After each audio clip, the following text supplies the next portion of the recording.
J'étais vraiment pas prêt. Dans cet épisode, vous allez découvrir l'histoire de Sébastien.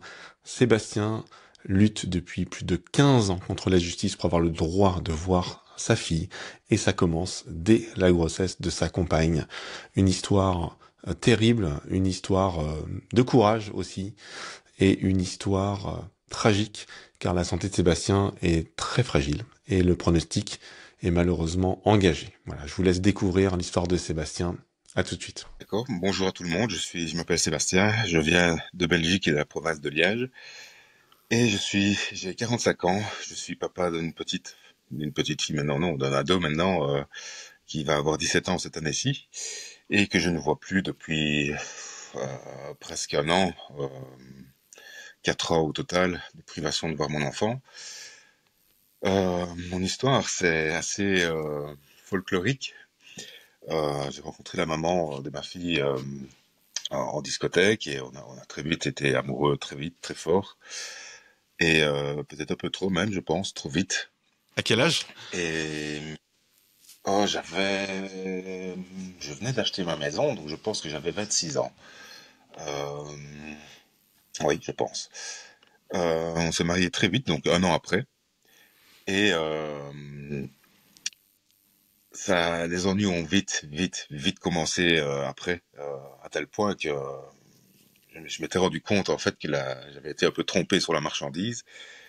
Et j'avais décidé de faire limite vœu de chasteté parce que je me rendais compte que la seule chose qui l'intéressait, c'était de vouloir avoir un gosse et de se barrer, quoi. Pendant plusieurs mois, je n'ai rien fait avec elle, je ne voulais même pas la toucher parce que j'avais peur. Je suis revenu du travail à Noël, on a mis Jésus de la crèche, comme on dit. Et ça s'est fait ce jour-là, apparemment. Même si j'avais d'énormes difficultés de mon côté, et elle aussi. Ce jour-là, miracle. Le miracle s'est produit. Et les débuts de problèmes ont très vite commencé à ce niveau-là aussi. Une, euh, une grossesse que je ne souhaite à personne en tant que papa, d'être déjà évincé de mon rôle de papa. Quand j'avais vu un doudou qui plaisait à ma femme, il fallait que ce soit son frère à elle, ou sa mère, ou son père, ou peu importe quelqu'un de sa famille à elle. Mais moi, non. Il est hors de question que j'achète quoi que ce soit pour ma fille. Du coup, la dispute se sont généralisées et, au point, le jour, elle est partie. Je l'ai pas retenue parce qu'elle me faisait chaque fois du chantage. Je vais partir, je vais vérifier ma mère, tu auras des nouvelles de mon avocat, je vais te faire vendre ta maison, ceci, cela. Et, euh, et un jour, j'en ai eu marre. Je dis, vas-y, je te retiens pas, c'est pas grave. Je recommencerai tout. Je suis jeune, je vais recommencer, je vais refaire ma vie, il n'y a pas de souci. Ça, c'était pas longtemps après la naissance, du coup? Oui, c'était avant la naissance. Elle était Ah, c'était enceinte de avant 2 la mois, 3 naissance. mois même, je pense. D'accord. Avant la naissance, oui. Ouais. Et donc, elle entame les procédures au niveau de la justice de paix. Et puis bon, là, je la vois avec son petit ventre, 6 mois, et je craque, évidemment. Je voulais voir ma fille, je voulais être présent pour elle. C'était ma femme, je l'aimais encore. Donc, je dis, écoute, laissons-nous une chance, on va réessayer. Je vais pas rater ça, je vais être présent. Donc, je la reprends. Et tout se passe bien pendant un mois. Et un jour, je rentre du travail, elle avait l'ordinateur allumé avec, c'était comment avant, MSN à cette époque-là. Il n'y avait pas encore Facebook. Et je vois qu'elle est en pleine discussion avec quelqu'un et qu'elle a envoyé une photo d'elle, nue, enceinte, à un autre mec. Donc Ok. là, j'ai dit, écoute, c'est bon, on arrête là. Hmm. On va stopper là, je peux pas accepter ça. Donc elle est partie. Et j'ai appris qu'elle avait accouché par pur hasard parce que j'étais tenu éloigné de tout. Euh, J'étais à la terrasse d'un café avec des amis, j'ai reçu un message, voilà, j'accouche aujourd'hui. Oui, mais où? Où? Je sais pas où, donc je fais tous les hôpitaux de la ville pour essayer de savoir où c'était. C'est toi qui Je reçois le suis message, hein. arrivé, Du coup, elle t'a dit j'accouche oui, aujourd'hui et elle t'a quand même oui. informé, voilà, de manière light, mais elle t'a informé, quoi. Ok. Ça a été dans le but de me détruire, parce que ce qui s'est passé ce jour-là, ça a été horrible à supporter. J'ai pu trouver l'hôpital où elle était. Et quand je suis arrivé, monsieur, non, vous ne pouvez pas venir, vous ne pouvez pas rentrer. J'étais là, qu'est-ce qui se passe? Elle dit que vous ne pouvez pas voir votre fille. J'ai quoi? C'est elle qui m'a envoyé un message comme de quoi elle a couché maintenant, donc je vais être présent. Non, vous n'êtes pas autorisé. Je suis ok, ça va. Après plusieurs heures dans le hall d'entrée, la sécurité est venue me chercher en me disant qu'elle avait changé d'avis, elle acceptait que je vois ma fille. Je suis arrivé là, escorté par la sécurité, alors T'as que je suis attendu pas du combien de tout temps quelqu'un de violent. T'as attendu longtemps Trois, avant quatre heures. de 3-4 heures? Ah oui. 3-4 heures. Et pendant ce temps-là, j'étais avec ses deux frères, son père et les autres membres de sa famille qui m'insultaient, qui essayaient de me provoquer. C'était horrible de Et devoir ils avaient quoi se comme contenir. ils avaient quoi comme grief contre toi à ce moment-là? Parce que bon, vous étiez séparés, mais du coup, qu'est-ce qu'ils avaient contre toi à ce moment-là? Rien, Pourquoi rien? rien du tout. Le C'était simple gratuit. fait de... C'était gratuit, oui. Ouais, ok. Aller savoir ce qu'elle a été leur raconter, je sais pas. Je sais pas. Ok. Je profite de ce moment pour te demander ta participation. On a besoin de toi pour faire rayonner le podcast. Donc là où tu te trouves, like, abonne-toi, commente ou donne une note de 5 étoiles à ce podcast. Ça va permettre aux algorithmes de pousser la chaîne en avant et de faire en sorte que le plus grand nombre de papas séparés puissent accéder à ce contenu. Je te remercie d'avance. Maintenant, on retourne au podcast. Et donc, elle a ouvert la porte. Ça a duré 10 secondes. Elle a dit, voilà, t'as vu ta fille, tu peux te casser. J'étais... J'en ai encore la chair de poule maintenant. Ça m'a anéanti. J'ai pas pu la voir plus de 10 secondes maximum. Et 2-3 jours après, elle m'a appelé en me disant qu'elle acceptait que je passe une nuit avec ma fille, que je vienne lui faire son premier bain.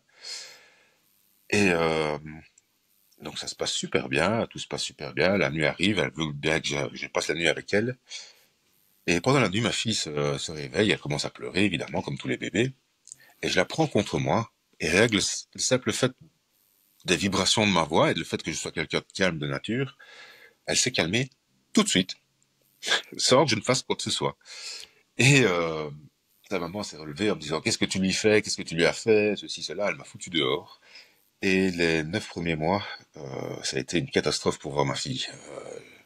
Je la voyais une fois tous les 3 mois maximum, jusqu'à un soir où je lui dis écoute, j'en ai marre. Je dis c'est ma fille, oui, c'est ta fille.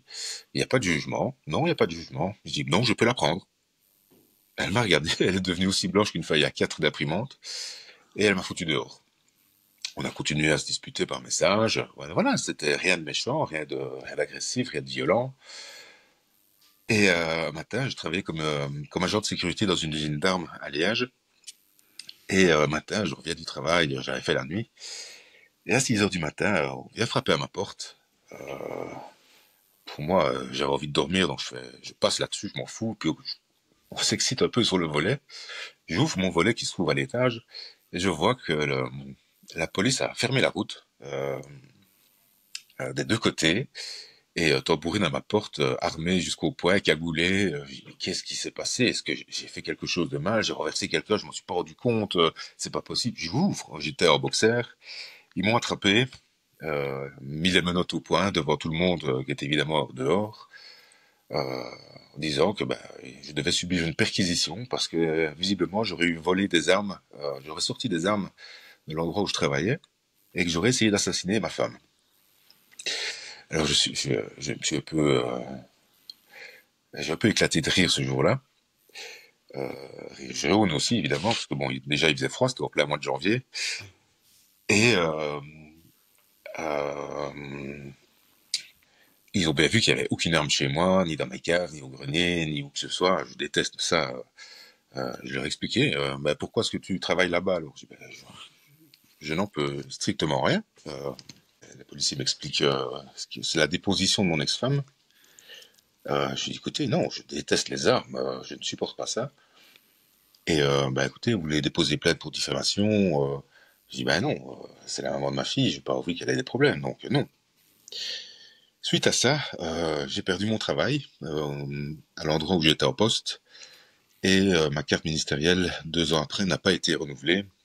Du coup, j'ai été licencié. Suite à ce licenciement, évidemment, je me suis refait, je me suis mis dans le bâtiment et j'ai fait une formation. Pendant ce temps-là, je me battais évidemment pour voir la garde le plus souvent possible. Et je l'avais presque en garde alternée. Donc c'était du vendredi, je pense, sorti de l'école, euh, au mercredi. Oui, c'était ça, mercredi matin. Donc ça me convenait très bien. Mais j'étais en couple avec une personne que mon ex-femme ne supportait pas, vu que ma fille était complètement dingue d'elle. Donc, à chaque fois que je devais aller chercher le doudou de ma fille pour pouvoir la faire dormir, elle m'ouvrait aux petites tenues ou toute nue en me disant que si je voulais le doudou, je devais absolument monter, la sauter ou quitter ma femme, enfin ma copine. Euh, c'était c'était pénible. Donc, j'ai fait des recherches parce que Ta encore fille à une quel fois, âge à ce moment-là? elle avait 3 ans. 3 ans. Elle avait 3 ans. C'était un petit bout d'amour, toujours maintenant d'ailleurs. Mais elle était tellement adorable et tellement proche de moi. Quelle démarche as-tu fait à ce C'était moment-là pour quand tu dis que tu voyais un peu plus ta fille, ça veut dire que tu étais passé devant le juge ou tu as fait des démarches particulières pour retrouver un oui, mais je semblant de faisais garde? des démarches au niveau du tribunal de la famille ici à Liège. Mhm. Et systématiquement, le juge m'accordait un peu plus de droits parce qu'elle se rendait compte que la maman, enfin, le juge à ce moment-là se rendait compte que la maman abusait sur certaines choses, m'accusait sans preuve. Il en avait un peu marre de son attitude. Jusqu'en 2012, où voyant le fait que ma copine était plus demandée que elle, vu que ça se passait beaucoup mieux chez moi que chez sa maman, ma fille voulait absolument venir vivre chez moi. Et la maman a demandé une médiation. Le temps que je finisse ma formation, on avait mis en place un autre système de garde où je devais la prendre du vendredi au dimanche. Comme ça, je pouvais faire ma formation toute la semaine, être à l'heure à ma formation. Et l'accord qu'on avait trouvé entre avocats et devant le juge, c'était qu'une fois, si je suis engagé après ma formation, on continue comme ça. Et c'est ce qui s'est passé jusqu'en 2018. Euh, Tout se passait super bien jusqu'en 2018. J'ai eu un accident de travail, je suis tombé de plus ou moins à 8 mètres et j'ai plusieurs problèmes de santé assez graves. Voilà, c'est compliqué d'en parler. Donc ma fille voit que je suis plus souvent disponible que sa maman et elle demande la mise en place de la garde alternée. Et je dis D'accord. écoute, pas de problème, je suis là pour toi, je suis disponible tout le temps. Donc il n'y a pas de problème. J'étais avec une autre compagne à ce moment-là, étant donné que la fille avec qui j'étais, on avait marre de la situation, le comportement de mon ex. Mhm. Donc elle est partie. Donc à ce moment-là, j'étais avec une autre famille. Et ça se passait aussi très très bien. Elle avait 4 enfants. Ma fille s'entendait super bien avec. Et comme madame a vu que ça se passait bien chez moi et qu'elle risquait de perdre sa fille, elle a commencé à pratiquer l'aliénation parentale et a commencé à me décauser devant ma fille, devant moi, à m'insulter de tous les noms, et à créer un sentiment de panique chez mon enfant, euh, jusqu'au moment où on a dû passer devant le juge, la juge, ça a changé entre-temps. Et ici à Liège, enfin en Belgique, je ne sais pas comment ça se passe en France, mais une fois qu'on a un juge qui est assigné au dossier, c'est jusqu'au bout. Donc, si c'est un juge qui est sexiste, partial et limite corrompu, on peut faire ce qu'on veut, on sera systématiquement perdant. Euh, donc, là, ma fille a soi-disant demandé à passer. Ma fille était âgée de 11 ans à ce moment-là, donc au niveau légal, c'est pas autorisé, Ouais. mais la juge l'a quand même autorisé. Ouais, elle l'a Donc, entendu. déjà là, Ok. c'était déjà mal parti. Donc, elle a été racontée des choses qui n'étaient pas vraies, soi-disant que je décausais sa maman devant elle, je n'allais jamais la chercher, enfin que c'était des choses. Je dis mais c'est pas vrai. J'allais jamais aux fêtes d'école non plus, alors que j'ai jamais raté une seule fête. J'ai toujours été présent à toutes les fêtes, tous les spectacles, comme les papas doivent le faire en général.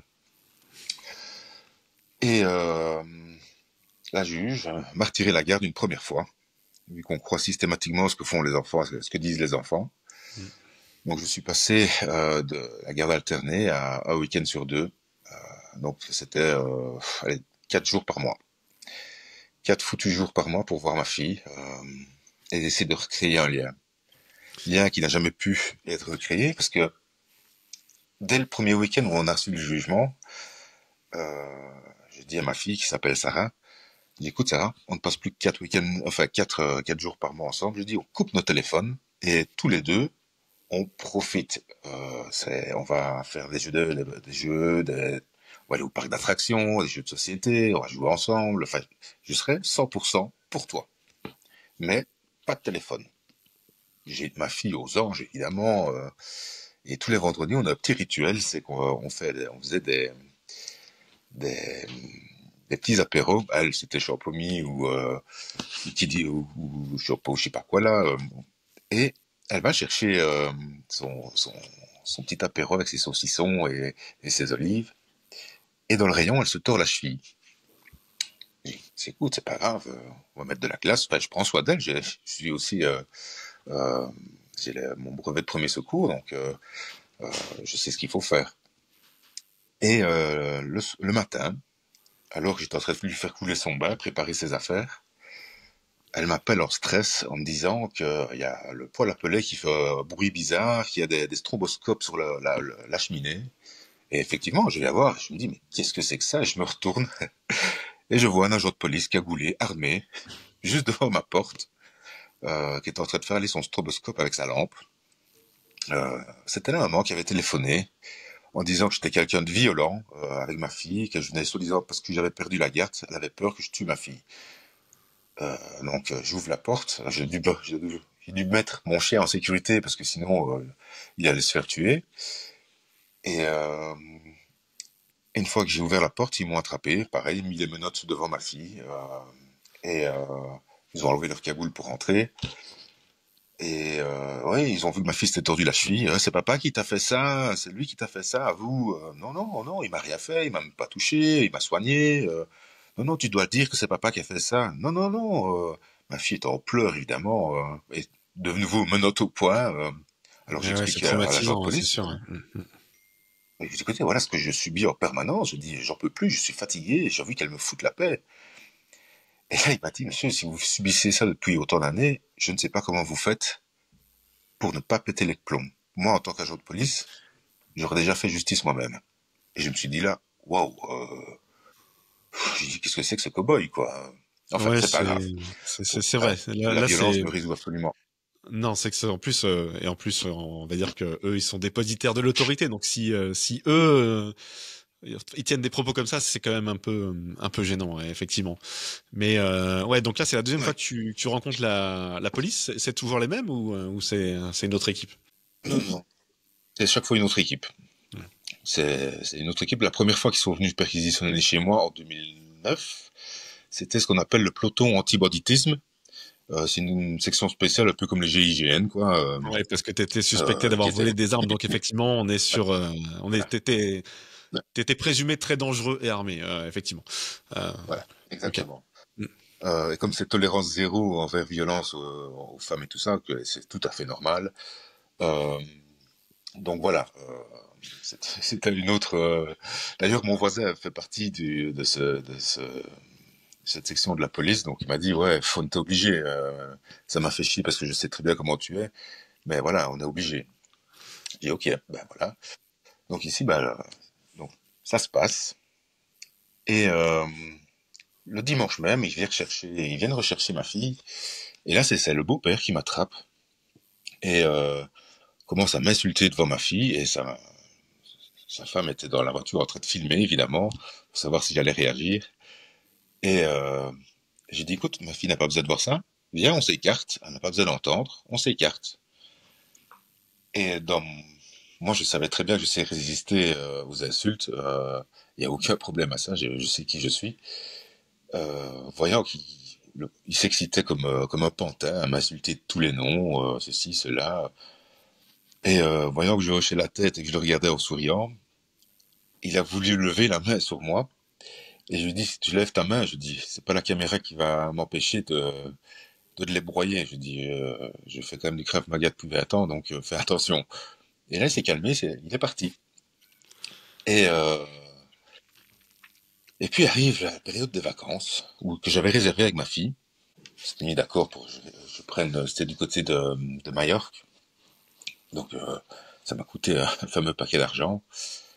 Et dans le jugement que la juge avait rendu, il y avait une toute petite erreur d'écriture. C'était les vacances des années paires et les vacances des années paires. Donc c'était, au lieu de faire père impair, c'était père et Ok. père. Mon ex, évidemment, est tombé dessus aussi, et elle dit, non, non, tu n'as pas ta fille, il y a une erreur dans le jugement, c'est pas de ma faute, donc moi j'ai réservé mes vacances, je pourrais, si ça tombe en même temps que toi, tu n'auras pas ma fille. Je dis, ok, ça va, j'ai écrit au magistrat, j'ai dit, écoutez, il faut rectifier le jugement. Et effectivement, le jugement est en ma faveur, comme je lui expliquais. Ça a toujours été les années paires et les années impaires, dans tous les jugements. Ok. Mais Ouais, elle elle, était elle de voulait mauvaise foi, absolument quoi. que ce soit... Ouais, ouais, clairement. Donc je n'ai pas eu ma fille pendant 3 mois. Et je n'ai pas eu ma fille, donc quand je suis allé la chercher le 16 juillet, elle me l'a pas laissée. Et évidemment, mes vacances le jour après sont tombées à l'eau et n'ont pas été remboursées, vu que je les ai annulées le jour même. Ouais, c'est dur, Donc, ça. c'était plus ou moins 2000 € de vacances Hmm. tombées à l'eau, perdues. Et dans ce même jugement, euh, elle avait réclamé les indexations de pension alimentaire qu'elle n'avait jamais réclamées avant, parce qu'elle fraudait à l'adresse avec son mari actuel. Elle ne disait pas qu'ils vivaient ensemble, donc elle profitait du chômage plein, plus de toutes les aides, la pension familiale majorée, tout le tralala. Donc la juge l'a appris et elle a dit non, non, vous n'avez pas le droit de réclamer. Mais elle l'a quand même fait. J'ai eu bon envoyer les lettres à l'huissier, les mails, les preuves qu'elle n'avait pas le droit. Ils sont quand même venus me saisir mon salaire 3 fois de suite, à savoir 1 800 € tous les mois. Donc pendant 3 mois, je n'ai pas eu de quoi manger, de quoi me soigner, de quoi nourrir mes chiens, de quoi me nourrir moi. Et comme je dois prendre certains médicaments pour le cœur, je n'ai pas pu les prendre non plus. Et, euh, et un soir, je vais chercher ma fille un vendredi, et on va chercher une pizza. Et le pizzaïolo me dit, t'as vraiment pas l'air bien, t'es tout gris, t'es tout blanc, est-ce que tu veux que je te conduise à l'hôpital? Je dis non, ça va aller, ne te tracasse pas. Et en rentrant chez moi avec les pizzas, ben, je suis tombé net, presque mort. Je faisais un infarctus. Et devant ma fille, évidemment, ma fille en panique est allée chercher les voisins, qui ont le réflexe d'appeler très vite l'ambulance. Euh, Ouais, ta fille, elle a eu un Grâce super à eux, bah, réflexe, là, j'ai du pu me coup. rendre tout. Oui, oui, oui, oui. Ouais, c'est incroyable. Ouais. Malheureusement, oui, ça m'atteint encore beaucoup aujourd'hui. Excuse-moi. Je t'en prie, je t'en prie. Euh, Elle t'a sauvé la vie, en quelque sorte, ce jour-là, ta fille. Ma fille m'a Ouais, sauvé c'est la ça. vie, oui. Ouais, c'est incroyable, c'est incroyable. Et malgré ça, ma fille me déteste. Pourquoi, j'en sais rien. En 2022, elle change d'attitude, elle veut venir un peu plus souvent, donc on organise 2, 3 jours de plus.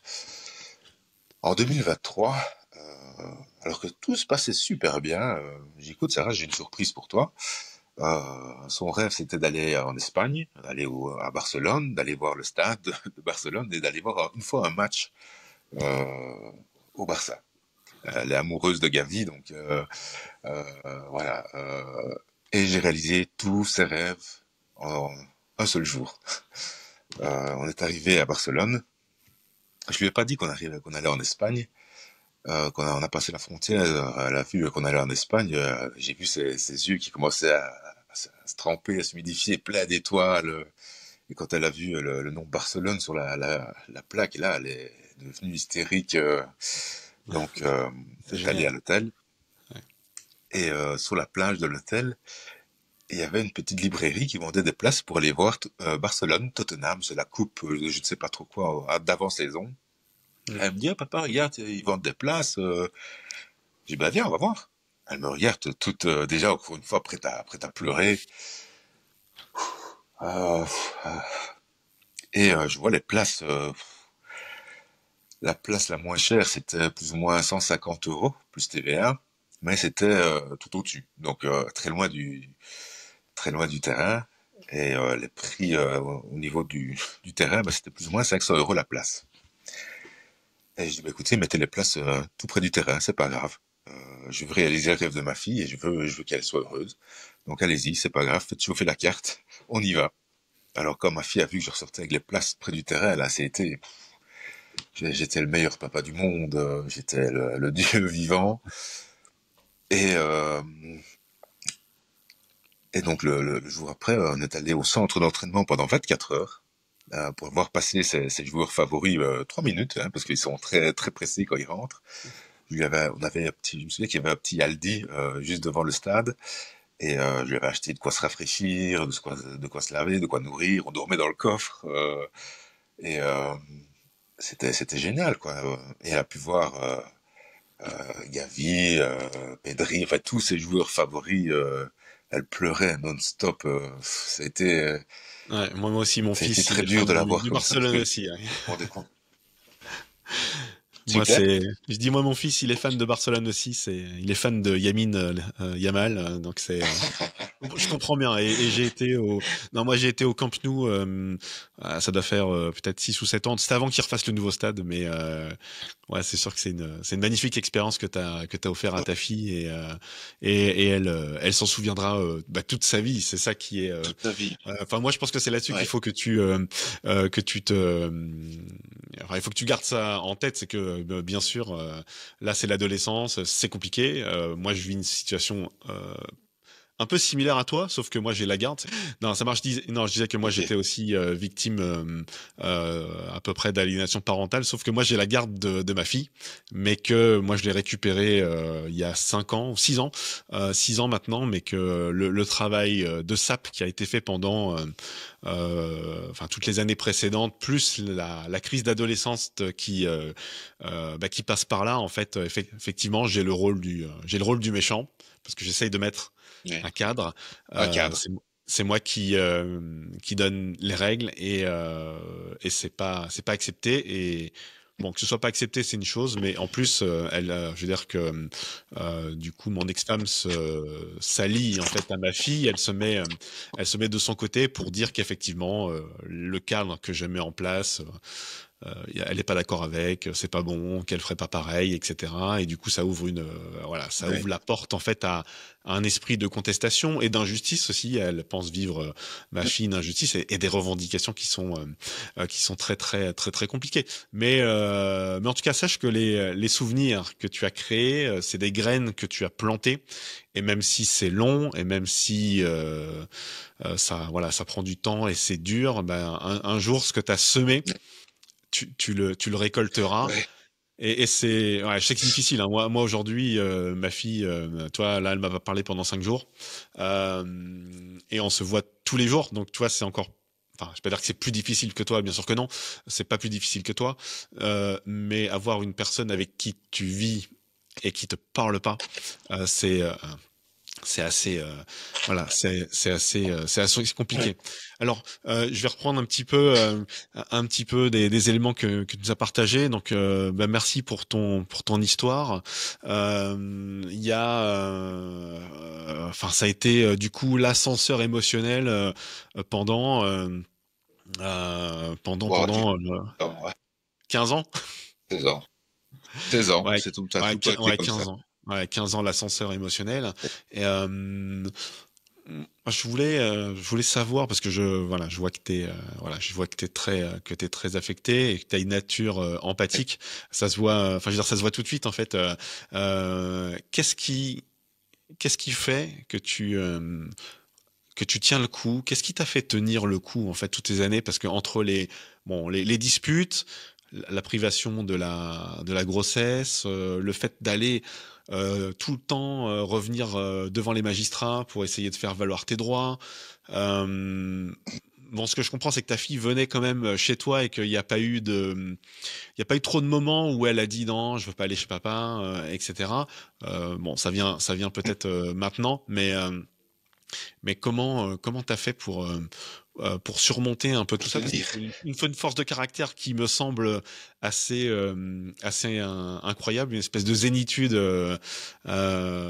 importante pour laisser passer la tempête et puis rester debout tout le temps comme ça. Donc explique-moi un petit peu Euh, qu'est-ce qui se passe dans ta tête et comment t'arrives à garder le cap quoi. Alors, d'abord, c'est par rapport à l'éducation que j'ai reçue, pas de mon père, qui passait plus son temps à me frapper qu'autre chose, mais de mon grand-père, donc son père à lui, qui était un homme d'une bienveillance extraordinaire tout au long de sa vie. Il avait été déporté à Dachau et autre part. Donc, cet homme était pilier pour moi, modèle à suivre au niveau de la gentillesse envers les autres, hein, peu importe ce qui se passait. Et s'il y avait quelque chose qui le dérangeait, bah, tout simplement, il coupait ses écouteurs pour ne pas entendre qu'on lui parle, quoi. Ouais. Et il faisait comme si, voilà, il n'a rien entendu, quoi. Donc déjà ça, et puis ma maman, pareil, d'une bienveillance extraordinaire. Euh, alors j'ai pas eu non plus une adolescence très facile. Je me suis rebellé assez souvent sur mon papa après tout ce qu'il nous a fait subir. Ouais, Donc j'ai eu ma période jusqu'à ça semble ma normal, ouais. 22 ans où j'étais vraiment quelqu'un de très je démarrais directement au quart de tour. J'étais vraiment quelqu'un de très sanguin en fait. Jusqu'au jour où j'ai fait ma formation d'agent de gardiennage et de sécurité. Et là, j'ai rencontré Frédéric Maestro, qui fait aussi beaucoup de conventions sur le Krav Maga, le Punchak Silat, que je remercie amplement. Même lui m'a dit, t'as une colère en toi qui est immense, il faut vraiment que tu arrives à canaliser et je vais t'aider à le faire. Et par ces cours que j'ai suivis, donc à la formation et puis après à son donjon à Charleroi, justement, du côté de Charleroi, euh, il a réussi à me canaliser toute cette énergie et à la retransmettre d'une autre façon. Par exemple, je suis DJ à mes heures perdues. Euh, C'est génial. et bah, je fais, quand j'ai vraiment un coup de haine ou de stress ou une tension émotionnelle intense, bah, je fais de la musique, je compose, je mixe et ça part tout seul. Mais c'est le moment où ça arrive, comme quand le beau-père est venu m'agresser. Je vous avoue que c'est très dur de se contenir vu ce qui s'est passé et et le fait bah, que bah, il y a ta fille qui te regarde, tu dois rester calme, tu dois rester humble, tu dois rester Ouais, un il doit pas exemple. tuer son beau-père, quoi. Ouais. Non, évitons. Ça ne sert à rien. La violence n'a jamais rien mené. Autant essayer de dialoguer, ou si quelqu'un ne veut pas dialoguer, bah, laisse-le parler dans le vide. Coupe tes écouteurs, coupe ce qui passe par la tête. Et je pense que c'est la meilleure solution à faire face à un agresseur, c'est de rester le plus calme possible, parce que ça le déstabilise de voir qu'il ne réussit pas à te faire mousser plus que ça.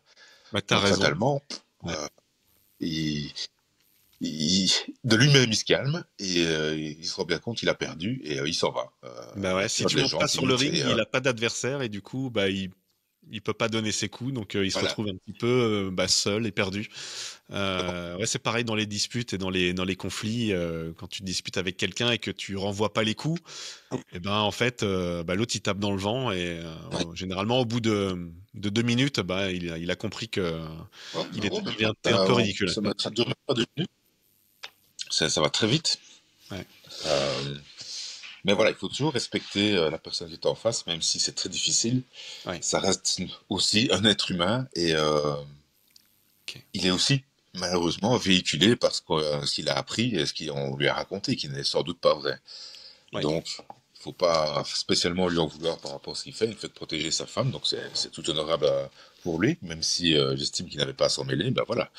Euh, le problème, c'est que voilà, il a eu le malheur de s'en mêler. Alors, je ne suis pas quelqu'un de violent, mais ne me fais pas une crasse, parce que si je sais des choses sur toi, je vais m'en servir. Mm. On va dire que c'est un peu ce qui s'est passé. J'ai vu sur Facebook qui vendait des tables sans accès à la profession, sans payer de taxes à la TVA, sans payer de taxes à la NSS, sans déclarer ses revenus. Donc je l'ai dénoncé aux impôts. Et évidemment, il a eu ce qu'il méritait, Redressement. une belle sanction financière. Est-ce qu'il a su que c'était toi qui l'avais dénoncé? Ah oui, mais je lui ai dit clairement, j'ai Ah ouais, aucun d'accord. problème avec ça. D'accord, Je lui ai d'accord. dit clairement que c'était moi. Ouais. Il n'y a aucun problème à ça. Je suis droit dans mes bottes. T'as voulu me faire une crèche, t'as voulu te mêler de mes affaires. Bah, je vais me mêler des tiennes, mon coco. Voilà. Ouais. Il n'y a pas de souci. Tu peux Ouais. être quelqu'un de très droit. Il y a toujours quelque chose qui traîne, qui peut faire en sorte que tu aies un problème. Donc ça, je pense que c'est un peu n'importe qui qu'on essaie de survivre un peu comme on peut face Ouais. à l'Europe, face au gouvernement qu'on a. Voilà, c'est une catastrophe. On essaie de faire ce qu'on peut. Donc voilà, c'était encore une fois pareil avec la maman de la petite ici dernièrement. Malheureusement pour elle, ici je vais te perdre la guerre complète, donc elle a encore fait passer ma fille en 2024, non cette année-ci, en la faisant mentir, en disant que je prenais des drogues, que mon frère était un trafiquant de drogue, enfin toutes sortes de choses comme ça. J'étais là, mais qu'est-ce qu'elle a été racontée? Et la juge l'a cru. Même si j'ai rapporté le petit pot avec le pipi dedans, les résultats sanguins, tout ce qu'il fallait pour prouver que je ne faisais rien de tout ça, un juge l'a cru, on m'a retiré totalement ma fille. Et la juge l'a écrit dans le jugement, c'est écrit noir sur blanc ce truc-là? Ouais. Ah ouais. Ah ouais, c'est incroyable. C'est-à-dire que tu viens, je sais pas, à l'audience, ou en tout cas à la convocation, tu viens avec des preuves d'un labo, quoi, qui est bon, bref, c'est pas toi qui fais les prélèvements et les analyses, donc tu fais appel à des professionnels qui montrent que tu n'as aucune trace de stupéfiants ou de drogue dans tes, je sais Ah pas, non, tes j'ai urines, bref, dans contrôle ton dessus, organisme, c'est sûr. et la juge va à S'en l'encontre fout. des preuves matérielles, quoi. Oui, Et ça, oui. Ah ouais. c'est La juge ne me supporte pas depuis le début. Je ne sais pas pourquoi. J'ai aucune idée de pourquoi. Je ne lui ai rien fait, j'ai rien dit. Je suis quelqu'un de respectueux de l'autorité, sauf quand elle est mal placée. Mais la juge, dès le départ, m'a regardé en me fusillant du regard, genre t'es qu'une merde, petit con. J'ai déjà pris ma décision, tu vas morfler. J'étais là. Et là, j'en veux un peu à mon avocat qui m'avait envoyé une stagiaire qui sortait de l'université. Elle parlait tout doucement comme ça, comme je vous parle maintenant. Elle n'osait pas parler à la juge. ouais, donc la Et posture là, je me était suis un pas peu bonne quand même. excité. Ok. Ah non, non, du tout. Et quand j'ai vu que, de toute façon, que la juge avait un langage corporel, je vois aussi le langage corporel des gens, une micro-expression du visage, je suis assez analytique par rapport à tout ça. Et j'ai vu certaines expressions de son visage en regardant la partie adverse. Et là, je me suis dit, ben, Coluche avait raison. Il y a des avocats qui connaissent la loi et il y en a d'autres qui connaissent la juge. Et là, malheureusement, c'est ce que j'ai dit à la juge. Du coup, ben, on m'a retiré ma fille. Et quelques semaines après, j'ai reçu un petit papier du ministère public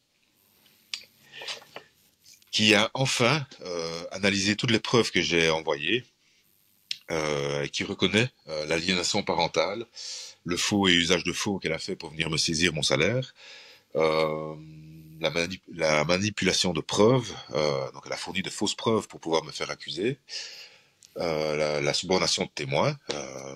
Donc ici, ben, elle est censée me rembourser, m'indemniser un montant de plus ou moins 15 000 euros. Et elle refuse. Mais le problème, c'est qu'ici, c'est le procureur du roi qui va la poursuivre pour toutes ces choses. Et je pense qu'elle risque d'aller 15 ans en prison, malheureusement. Et je ne veux pas ça. Je lui ai dit, je ne veux pas qu'elle aille en prison. C'est la maman de ma fille. Il est hors de question qu'on la prive de sa maman. Même si c'est une foireuse, une mauvaise mère et qu'elle mérite ce qui lui arrive, je ne veux pas qu'il lui arrive quoi que ce soit. Ma fille en a besoin. Et il m'a dit, bah ça, ce sera le juge qui tranchera, mais moi je dois la poursuivre pour tout ce qu'elle a fait. Ce qu'elle a fait n'est pas correct. D'ailleurs, ses avocats ont été aussi sanctionnés par le bâtonnier pour avoir fourni de fausses preuves. Et la juge a été sans doute, elle est sous enquête pour le moment, car j'avais écrit au roi pour pouvoir lancer une enquête contre la juge au niveau du Conseil supérieur de la justice. Mm. Donc il y a une enquête au niveau de la juge. Donc elle est suspendue pour le moment et elle risque d'être destituée. Donc là, c'est un peu ma revanche personnelle. Je n'ai plus ma fille, c'est sûr, mais je m'attaque au système. C'est hyper C'est sérieux très quand même. difficile. Ouais. C'est très difficile, mais je ne supporte pas. Je ne supporte pas les injustices. Je ne supporte pas les menteurs ni les manipulateurs et les gens qui profitent de ce système, en sachant très bien qu'ils vont avoir raison, même s'ils ont tort, qu'ils mentent, ils s'en foutent, ils savent très bien. Ils utilisent les enfants comme de bouclier, comme d'un bouclier, comme d'une arme, selon ce dont ils sont accusés. Euh, donc voilà, ça va dire Ouais. que je ne lâcherai pas. Je vais aller jusqu'au bout. Il me reste plus ou moins 5 ans à vivre avec le problème de santé que j'ai. Euh, et je vais faire 50 procédures s'il faut pour balayer toutes les personnes mauvaises au niveau de la magistrature ici à Liège. Quoi. Je vais tout faire pour, en tout cas. Ouais, t'es en mission. Et quand tu dis qu'il te reste 5 ans à vivre, c'est que c'est un diagnostic qui a été posé, je Oui, veux dire quand je récemment. suis tombé en Ouais, 2023, oui. Quand je suis tombé, j'ai essayé de me rattraper. Quelle drôle d'idée. Hein. C'est vrai qu'on ne pense pas du tout à se rattraper quand on tombe. Je me suis rattrapé à la dernière barre de l'échafaudage et j'avais un seau de crépi dans ma main et ma main droite, il y avait rien. Donc j'ai essayé de me rattraper à cette main-là et j'ai été écartelé au niveau des barres de l'échafaudage et le seau de crépi. Donc mon poids, enfin mon corps, mes mains ont dû supporter presque 2 tonnes au niveau de mon bras droit et presque 1 tonne au niveau de mon bras gauche. Donc mes nerfs ont été écartelés et ma moelle épinière a pris un coup. Et j'ai plusieurs lésions médulaires au niveau de la cervicale numéro 2 et numéro 6 aussi. Donc je serai sans doute paralysé à partir de la C2 d'ici 5 ans maximum. ah, Et ça, moi, ça il est va hors de dégénérer, question c'est que je ça? vive Ouais. comme ça. Ouais. Et je veux pas vivre comme ça. Non, j'ai déjà fait les démarches pour me faire euthanasier. Le moment venu, pas maintenant. J'ai encore tellement de choses à faire. Et je veux encore voir ma fille le plus possible. Mais voilà, au niveau de mes mains, je n'ai plus aucune sensibilité, aucune douleur. Je peux me rentrer un Ouais. coup dans la main, je ne le sens absolument pas. Ouais, ça, Je peux plus conduire de voiture. La juge m'en a reproché que je ne savais plus conduire de voiture suite à mon accident de travail. Donc même ça, le fait d'être handicapé, c'est discriminatoire devant la justice. Euh, c'est abominable. C'est abominable. Déjà, le fait d'être un homme, c'est automatiquement pénalisant. Mais en plus d'être handicapé et d'avoir travaillé presque toute sa vie et d'avoir failli mourir au travail, eh ben, c'est pénalisant. On n'a pas le droit. est-ce que tu l'as partagé avec ta fille, cette situation-là? Non, je vais essayer de la préserver le plus longtemps possible parce que j'aurais l'impression que ce serait un peu comme essayer de l'acheter, de l'attendrir, et ça, je ne veux pas. Elle serait informée de toute façon assez tôt. Elle voit bien que j'ai quand même quelques difficultés. Elle le voit bien d'elle-même que, voilà, une fois, elle m'a renversé, l'autre fois, il y a 1 an, elle m'a renversé l'eau bouillante des pâtes sur les mains. Elle m'a regardé, elle s'est mise à pleurer. J'ai pas fait exprès. J'ai dit, c'est pas grave, je ne sens rien. Elle m'a dit, comment ça? J'ai dit, non, je ne sens rien.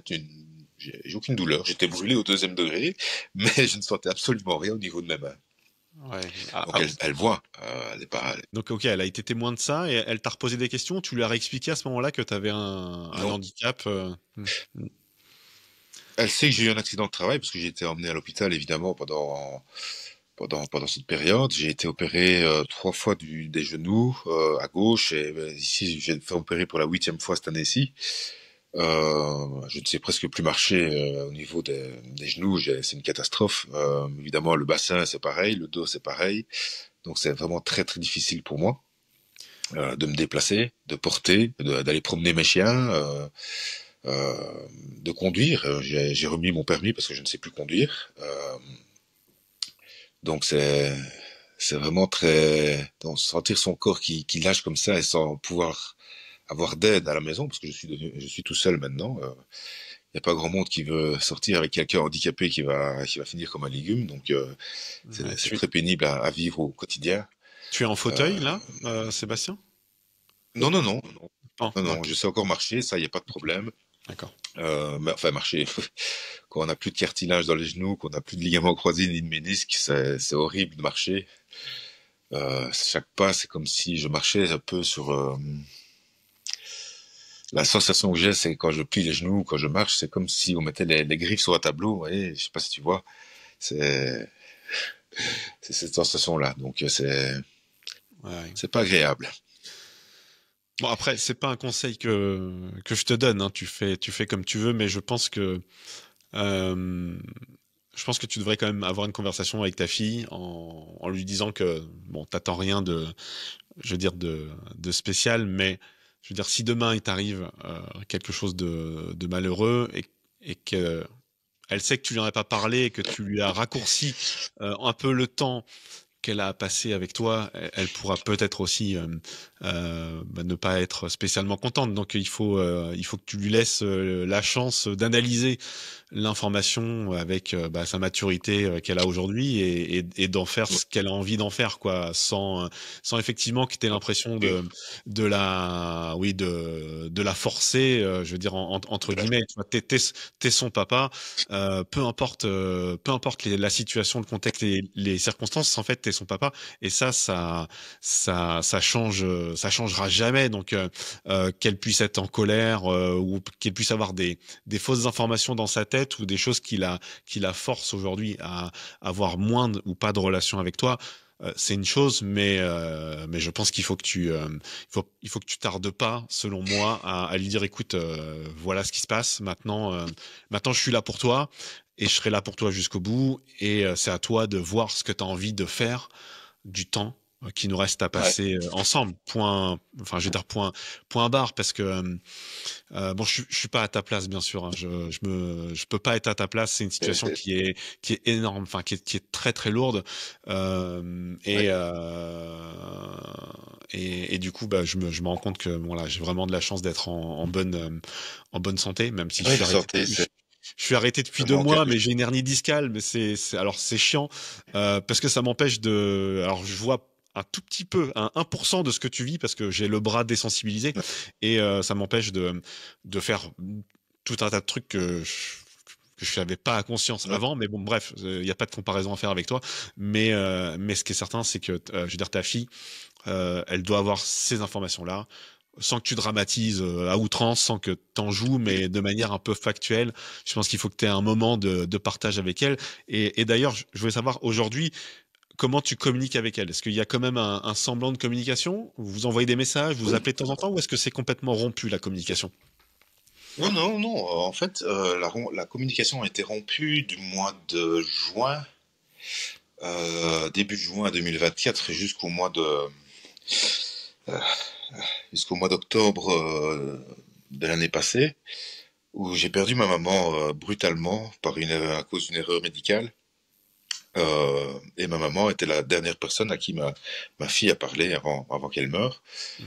Euh, et elle ne le savait pas, donc j'ai pris mon ressentiment entre les mains et j'ai téléphoné à sa maman. J'ai dit, écoute, voilà, Sabrina, je viens de perdre maman. Je dis, est-ce que tu le dis toi-même à Sarah, je dis, ou est-ce que c'est moi qui lui annonce? Donc elle a accepté de venir une fois au funérarium et de venir complètement à l'exhumation. Euh, Ça a été très très très douloureux pour elle parce que ma fille était vraiment très proche de ma maman, qui Mhm. était quelqu'un de bienveillant, donc elle essayait systématiquement de voir le bon côté des choses pour tout et d'essayer d'un peu de divertir tous les problèmes qu'il y avait euh, par rapport avec le conflit dans lequel elle était plongée malgré elle. Et puis après ça, silence radio jusque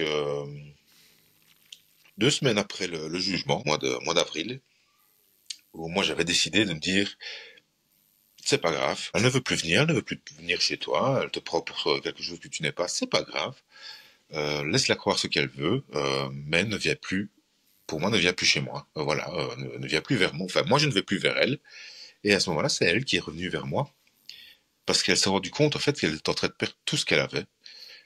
Sa maman, vu qu'elle l'avait utilisé, la petite s'en est rendue compte. Maman, une fois qu'on a passé le tribunal, elle a commencé à devenir méchante et ceci et cela. Donc c'est elle qui est venue me parler en pleurs au téléphone. Son petit copain, vu le comportement que ma fille avait, le comportement toxique dans lequel elle était plongée, ben, elle avait elle aussi un comportement toxique. C'est son petit copain, elle a Ouais. quitté. Donc, elle a tout perdu. Donc, sa grand-mère, son père, son copain, et la relation avec ses camarades à l'école était catastrophique aussi. Donc, elle est revenue chez moi en pleurs. Et je dis, écoute, ça va, je dis, viens à la maison. Et je lui ai dit, peu importe ce qui se passe dans ma vie, peu importe ce qui se passe dans ta vie, peu importe la distance où je suis, où toi tu te trouves, je serai toujours là, quoi que tu fasses. Même si tu m'as dénoncé à Pierre-Paul Jacques, je m'en fous, je suis ton papa et je serai toujours là, même si tu as été mauvaise avec moi, c'est pas grave. Je suis ton papa, je suis pas là pour te juger, je suis pas là pour faire quoi que ce soit, je suis là juste pour t'aimer et faire en sorte que tu sois heureuse. Le reste, ça n'a aucune importance. Et là, bah, ces points ont commencé à remonter. Elle a accepté de revenir à la maison. Et le jour après, donc le matin même, le matin suivant, tout se passait super bien. J'avais pris rendez-vous pour faire des études à l'étranger. Elle va apprendre l'espagnol. Elle veut venir à Barcelone. Elle est venue à Barcelone et j'ai trouvé une école qui faisait après la sixième secondaire. Enfin, c'est première chez vous, je pense, ou enfin, c'est en terminale ici. Euh, Après cette année-là, on peut faire une année de spécialisation en immersion totale en espagnol chez des personnes là-bas. Et on a une université prévue à ça, quoi. C'est WEP ou je ne sais plus, EF Barcelona ou je ne sais plus quoi. Enfin, soit. La petite aux anges, elle était prête à y aller maintenant même. Mais non, ça, je dis, finis tes études et une fois que tu as fini, paf, on fait un an d'université à Barcelone et c'est parfait. Ouais, ça coûtait plus ou moins 25 000 euros. Donc je dis, écoute, moi, ça me pose aucun problème. Je vends ce que j'ai à vendre ici et je pars vivre avec toi à Barcelone. Il n'y a pas de problème, je paye. Je vais bien payer tout seul, il n'y a pas de problème. Ouais, pas de problème. Donc, et le matin, la petite en avait parlé à sa mère. Et le matin, ma fille reçoit un message de sa maman en disant que bah, le procureur la poursuivait, qu'elle risquait d'aller en prison. Et évidemment, la petite s'est mise à pleurer, elle a Ouais. recommencé, quoi. Et dans le courrier du procureur, elle est censée arrêter de faire ce genre de choses à ma fille, mais elle continue encore. Euh, et ça me fait horriblement peur pour elle, parce que même si elle le mérite, clairement, j'ai pas envie que ça lui arrive. J'ai vraiment pas envie. Euh, c'est pour ma fille surtout que je dis ça. Il n'y aurait pas ma fille, ma foi, voilà, tant pis. Mais là, ma fille va être démolie, et ça à cause d'un juge ultra partial, sexiste, et je pense qu'elle est corrompue à tout niveau. Donc voilà, ça s'est arrêté là. De temps en temps, elle m'envoie un petit message. Euh, Elle m'a envoyé un petit message hier ou avant-hier, je pense, parce que le Barça est devenu champion. Donc C'est vrai. là, on s'envoie des petites vidéos sur Lamine Yamal. Enfin, cette pépite est juste géniale. C'est un diamant. Et elle est complètement fan aussi, parce qu'on l'a vu là-bas. Donc on s'envoie des petites vidéos comiques et on se téléphone par visio, donc ça va, ça se passe bien. Donc voilà, en attendant des jours meilleurs, j'ai envie de dire ça, ben, c'est difficile parce que je suis seul en permanence toute la journée. Ouais. En attendant le message. Bah, du coup, il y a une amélioration de la situation, enfin une reprise de la Oui, communication avec ta fille. Vous avez, oui, bon, je vais pas dire presque une relation normale, non, mais en tout cas, il y a un semblant de, allez, on est passé de 0 à 1 et je pense que ça doit déjà te faire du bien au moral, quoi. oui, oui, Ouais. oui, oui. Ça c'est sûr. J'ai un peu, euh, j'ai envie de dire, pas rigoler, mais comment expliquer ça? C'était un sentiment bizarre quand elle m'avait écrit qu'elle perdait tout ce qu'elle avait autour d'elle. Je me suis dit, ben voilà, c'est le karma qui se charge un peu de remettre l'équilibre. C'est dommage, mais c'est comme ça. J'ai un Mm. peu souri intérieurement, on va dire ça comme ça. Mais ça m'a fendu le cœur de savoir que de l'entendre parler au téléphone en train de pleurer. Elle est obligée de sortir de chez elle parce qu'elle ne peut pas me téléphoner quand elle est à l'intérieur de sa maman, de chez sa Ouais. maman. Elle n'a pas Donc il d'intimité pour le faire. drachait. Ouais, non, ouais. Il pleuvait ici, c'était un jour catastrophique. Il y avait une tempête incroyable et bah, elle était dehors toute seule en train de pleurer. Et là, je me suis dit, mais merde, quoi, c'est pas possible. Euh, je suis son papa, oui, trois petits points. Euh, la maman, on sait, le papa, il y a souvent un doute. Et moi, j'ai un doute, même si je sais que c'est ma fille, parce que c'est depuis le début. Mais j'ai un doute. J'ai un doute et j'ai peur. J'ai pas envie de faire le test. Parce que si je me rends compte que ce n'est pas ma fille, waouh, ça va encore être plus. Là, je pense que je n'attends pas 3 ans avant de me faire euthanasier, je pense. Non, mais de À toute manière, après, 45 ans, je vais faire tu sais, c'est une histoire d'adoption, hein. Enfin, je veux dire, Oui, les enfants, les enfants, en fait, tu les adoptes, quoi. En fait, à un moment donné, oui, ça devient plus tellement important de savoir le côté génétique des choses. Voilà, je t'ai inclus dans ma vie, je t'ai accompagné, oui, et puis le reste ne changera jamais quoi que ce soit, tu vois. oui. Et, et ouais, je pense C'est- que c'est pas la peine de se prendre la tête avec, à mon avis, Non, non, j'ai pas. avec ça. Même si, tout le monde, même son propre frère m'a dit, tu devrais faire un test ADN parce qu'elle te dit que t'es pas son père. J'ai dit, ah, mais je peux pas, je peux pas. Ma fille, c'est tout ce que j'ai, c'est, c'est ma princesse, c'est mon oxygène, c'est ma raison de vivre, c'est ma seule raison de vivre. Mm. Euh, et j'ai pas envie, j'ai pas envie de savoir. Je m'en fous. Donc voilà, refaire sa vie, c'est compliqué. Quand on passe plus de temps avec les enfants de l'autre et quand nous, on ne peut pas voir son propre enfant, c'est très difficile. Je suis sorti avec une Ukrainienne l'année passée, quelques mois, il y a plusieurs mois même, et son gamin, enfin son papa, le papa du gamin est mort en Ukraine, malheureusement, et son fils m'appelle papa. C'est dur, c'est très dur. Mais Mel, elle ne comprend pas comment on peut enlever la garde à quelqu'un comme moi. Elle, elle dit c'est absurde. Ouais. Et non, ta fille est vraiment mauvaise.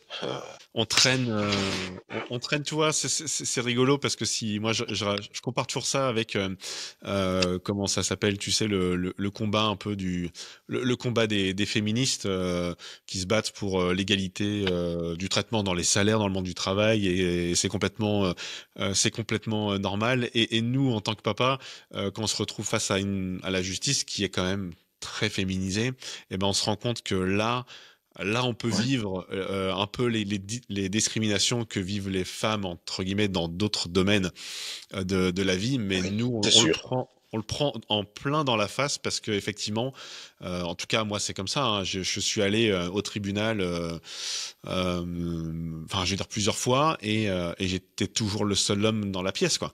Et à un moment donné ça saute aux yeux en fait. On se dit en fait je Ouais, suis, enfin, je veux pas dire que les gens qui sont en face de moi sont partiels. Non, je peux pas, j'en sais rien. Mais toujours est-il que j'ai en face de moi des mamans qui vivent une vie de maman, un rôle de maman, qui ont un mindset de maman, qui savent ce que c'est que d'éduquer des enfants, de les élever, et qui se disent en face, bah, en fait, inconsciemment, ça crée ça crée une barrière et un déséquilibre dans l'appréhension des choses. Même si le juge doit être impartial, ben, ouais, inconsciemment, tu te dis bon bah ok, moi je me rappelle quand j'ai demandé la garde de mes enfants en 2014. Ouais, je cochais. En fait, si tu veux, je cochais toutes les cases. J'étais même plus libre de ouais, mon temps avec ma profession. J'étais plus libre de mon temps pour aller chercher les enfants, pour les récupérer, donc pour m'en occuper, etc. Et en fait, ça n'a servi à rien. On m'a reproché de ouais, créer un déséquilibre dans la situation actuelle. Alors la situation actuelle, elle était pour moi, elle n'était pas équilibrée Et c'est ce que je mettais en avant. Et le déséquilibre, je le créais pas tellement, quoi. Parce qu'en fait, même si je m'éloignais un tout petit peu géographiquement, je m'éloignais de 10 km, ce qui est pas un énorme Ouais, déséquilibre, quoi. non. Bref, c'est bon, tout ça pour dire qu'effectivement, des fois, il y a pas de logique, il y a pas de rationnel. Non. Et quand tu réanalyses les Non, trucs en disant, c'est mais je comprends pas, je comprends pas, je comprends pas.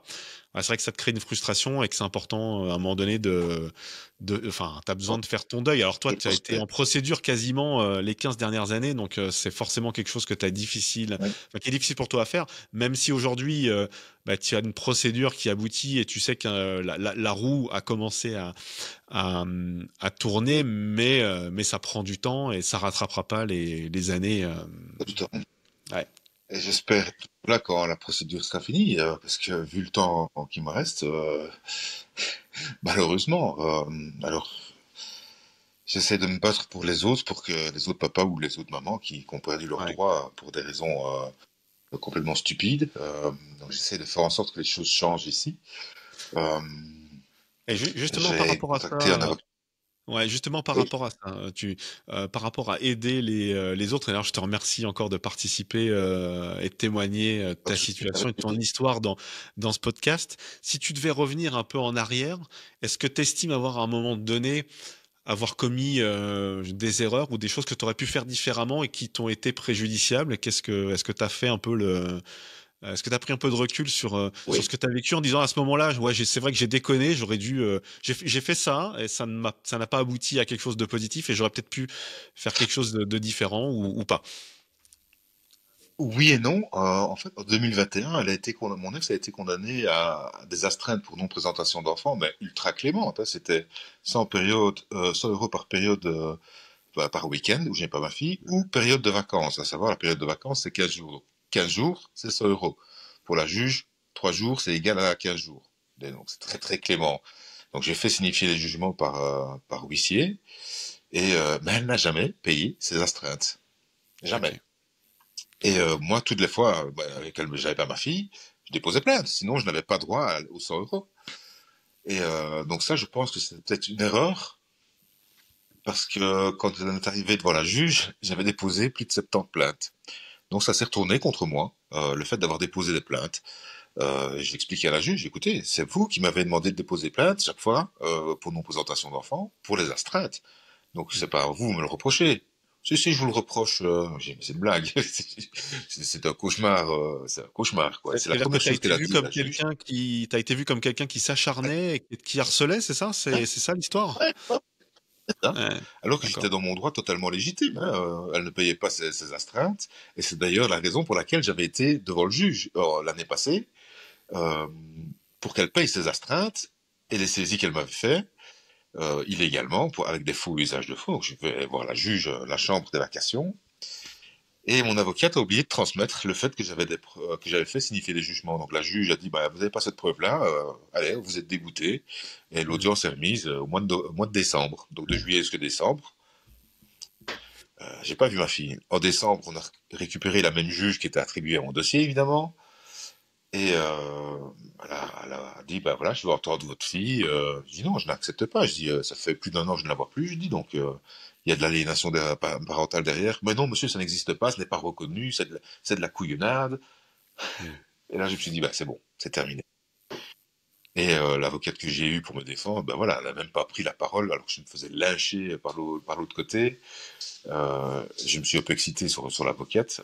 Je dis, oh, je vous paye rubis sur l'ongle pour que vous me défendiez. Si vous sortez de l'université pour un dossier pareil, je dis, rentrez chez vous. Je dis, vous servez à rien. Donc là, je me suis fait encore une fois dégommer par la juge. Mais mon avocat, lui, m'a pas raté non plus, m'envoyant ses honoraires, hein, près de 9000 euros, pour une procédure d'1 an qu'il a foiré lui-même. Je pense Ah ouais, qu'il une ne procédure sera de pas 1 an, payé. 9 000 euros, ça me paraît 9000 complètement euros. En incroyable. 16 ans, je n'ai jamais payé autant pour être aussi mal défendu. Jamais de ma vie. Jamais. D'accord. C'était souvent 2500 euros, grand maximum, 2007, 3000 euros.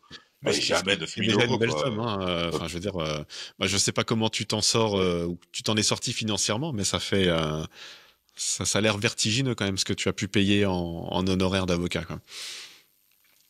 Ouais. Ouais, en total, j'en suis presque à 40 000 euros de frais d'avocat. Et mon ex, elle, n'a jamais rien payé comme avocat, puisqu'elle fraudait à l'aide juridique. Donc il y a un système ici d'aide juridique où on Ouais, bien dépasse un sûr. certain plafond, enfin qu'on est en dessous d'un certain plafond, Mm. on ne paye pas son avocat. Mais elle, comme elle fraudait à l'adresse, elle avait aussi des revenus locatifs qu'elle n'avait pas déclarés. Elle avait droit totalement à prendre la pire crasse possible comme avocat et ne jamais le payer. Donc ici, pareil, je l'ai dénoncé pour fraude à l'aide juridique, fraude sociale, fraude fiscale, et tout le tralala. Donc ici, il y a tout qui lui tombe dessus en même temps. Et c'est malheureux, mais tant pis. Ouais, j'ai Ouais. 40 000 euros de frais d'avocat, c'est quand même de gros travaux dans ma maison. Alors oui, dans Ouais. ce temps-là qu'elle était au chômage, euh, elle a fait construire, elle a acheté un terrain en ayant déjà une maison. Elle a acheté un terrain, fait construire une maison de 500 000 euros et tout va bien. Elle vit très bien, hein, sans problème. Euh, elle déclare qu'elle a très peu de revenus, alors qu'elle a 2 revenus locatifs et qu'elle a 2500 euros de loyer à payer. Euh, et je ne sais plus combien de charges. Mais elle est mariée avec son mari, il gagne très bien sa vie, mais oh, c'est pas grave, monsieur, je ne crois pas que elle morde là-dessus, monsieur. Hein, Et je dis, madame la juge, je dis, l'année passée, non, c'était il y a 2 ans, elle gagnait 2500 euros par mois, avec 1200 euros de loyer. Maintenant, c'est le double de loyer, et elle perd 1000 euros de revenus. Je dis, il y a un truc qui ne fonctionne pas dans votre tête. Je dis, mais non, vous avez des preuves de cela? Ah oui, mais elles sont arrivées un peu tard. Ouais. Donc voilà, Bon. Effectivement, après, c'est bon, bah, malheureux, c'est comme ça. ouais, ouais, après, voilà, tant mieux pour elle qu'elle en profite tant qu'elle peut, parce que parfois quand on profite un peu du système, bah, il y a un moment donné, ça s'arrête et Ouais. puis là, si je comprends bien, c'est peut-être pour dans pas trop longtemps. Oui, oui. Parce que si bon, je lui ai envoyé un mail en disant que elle était censée me rembourser ce qu'elle m'a volé, et j'acceptais un plan de paiement en 6 mois. 6 mois, bah, 1000 euros, enfin un peu plus de 1000 euros. C'est pas énorme, étant donné qu'elle a énormément de revenus. Elle peut même encore avoir un peu de revenus de ses revenus locatifs. Donc 1000 euros par mois, c'est pas énorme. Donc, et que je laissais tomber certaines choses en plus. Donc, c'est pas grave, voilà. On va laisser ça de côté. Ça, je l'enlève. Mais ça, tu le dois. Elle m'a renvoyé 3 petits bonhommes qui rigolent et ça ne s'arrange pas. Donc, évidemment, c'est parti chez le magistrat aussi qui m'a demandé un mandat d'amener. Donc, là, elle rigole beaucoup moins, à mon avis. Euh, Elle est entendue par une criminologue et elle va sans doute être comment je sais plus comment on appelle ça, hein, le terme juridique, Inculpé. mise en, mise en accusation, voilà, Ouais. par le procureur. Et donc là, ce sont des infractions pénales. Et j'avais demandé à ChatGPT, qui est un ami dans ces situations-là, quand on veut un peu de précision, euh, de comparer les peines de prison en Europe, enfin en Belgique, pour tous les chefs d'inculpation qu'elle est accusée. Si on avait été aux États-Unis, elle ferait 75 ans de prison. Hmm. Ici, elle en risque 5, 6 maximum. C'est, c'est impressionnant quand même. Ouais, Mais c'est bon, sûr qu'il y a des grosses disparités. Déjà, tu parlais tout à l'heure de toucher des indemnités quand il n'y avait pas présentation d'enfants pour les vacances, enfin non représentation d'enfants. Non, je disais qu'en France, tu n'avais pas ce système d'indemnité quand tu présentes pas ton enfant. Le parent qui est censé héberger l'enfant, bah, il va au commissariat, il dépose une main courante et puis il se passe rien du tout. Hein, t'as pas de toute ouais, manière, en France, les tribunaux sont tellement engorgés que avant d'aller de voir un ouais, magistrat, il se passe, je sais pas, entre 4 et 6 mois facile. C'est à moins qu'il y ait une procédure d'urgence, mais ouais, il faut pouvoir prouver qu'il y a une situation d'urgence, quoi. Donc c'est très le système ouais, est engorgé et c'est très très compliqué. C'est très très compliqué. Ouais. Euh, qu'est-ce que tu pourrais, ouais, ici, ça peut, quel message tu pourrais dire ou donner aux papas qui subissent comme toi des situations de manipulation et de chantage affectif et d'aliénation parentale? Est-ce que t'as un conseil à donner, une, Oui, une pensée. je vais, je vais un peu dire ce que je vis. Restez calme, s'il vous plaît. Ne frappez pas sur vos enfants, ne frappez pas sur votre ex-femme.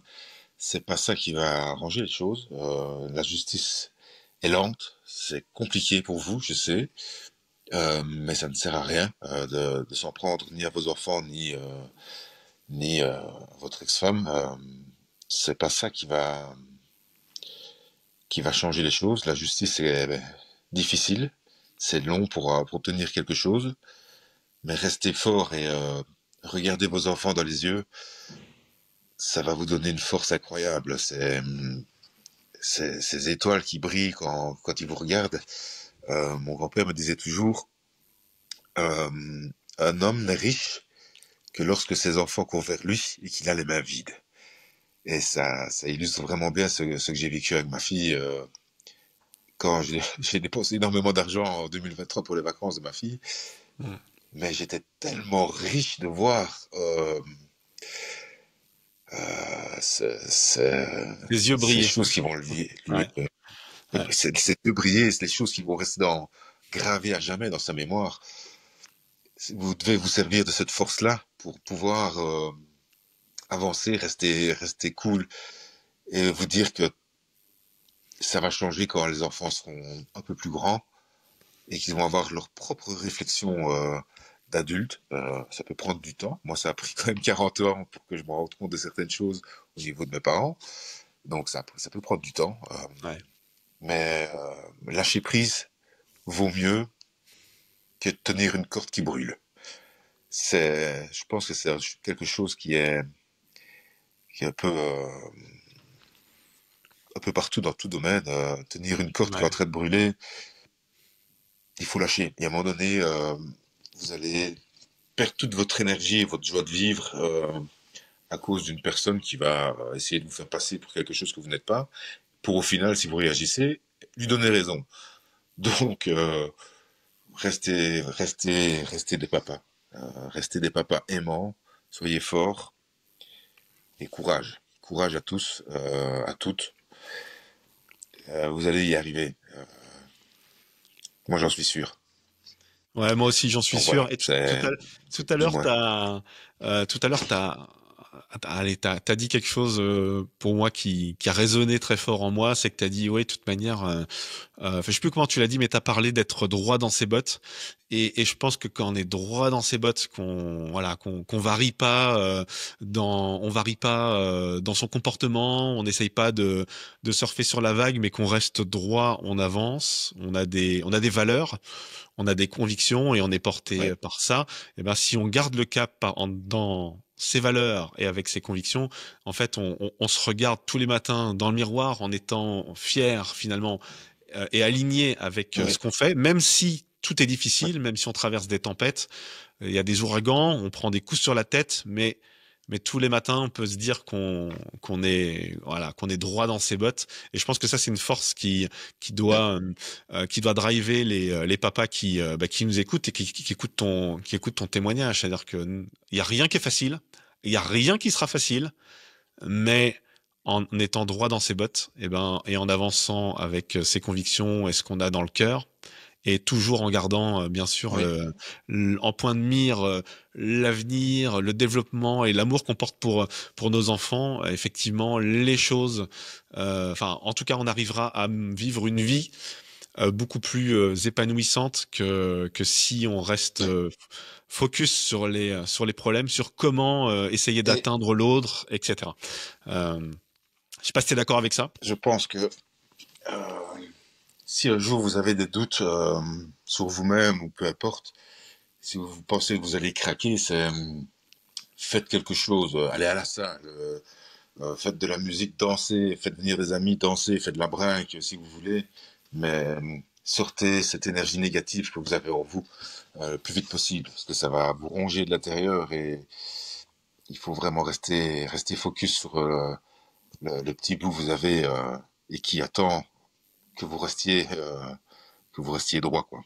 Un rock, c'est difficile dans cette société, mais on doit rester des rocks malgré tout. Ouais. Et des exemples. Bah, écoute, sur ces paroles de sagesse, je te propose de clôturer cette entrevue.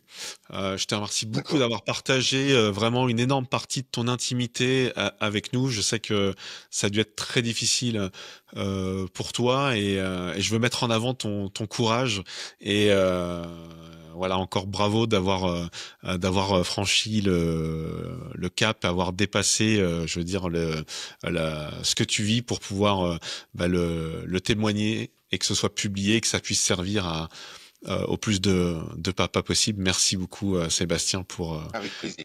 pour ta présence, même si on a eu quelques petits problèmes techniques, mais Oui, on l'a fait. Moi en tout cas, je t'envoie tout mon courage et toutes mes ondes positives également. pour la suite, que cette relation que tu as avec ta fille puisse redevenir et se développer en quelque chose de plus positif et que tu puisses profiter jusqu'au bout avec elle. C'est vraiment mon souhait le plus sincère pour toi pour la suite des choses. Merci Sébastien. D'accord. Merci beaucoup. À bientôt.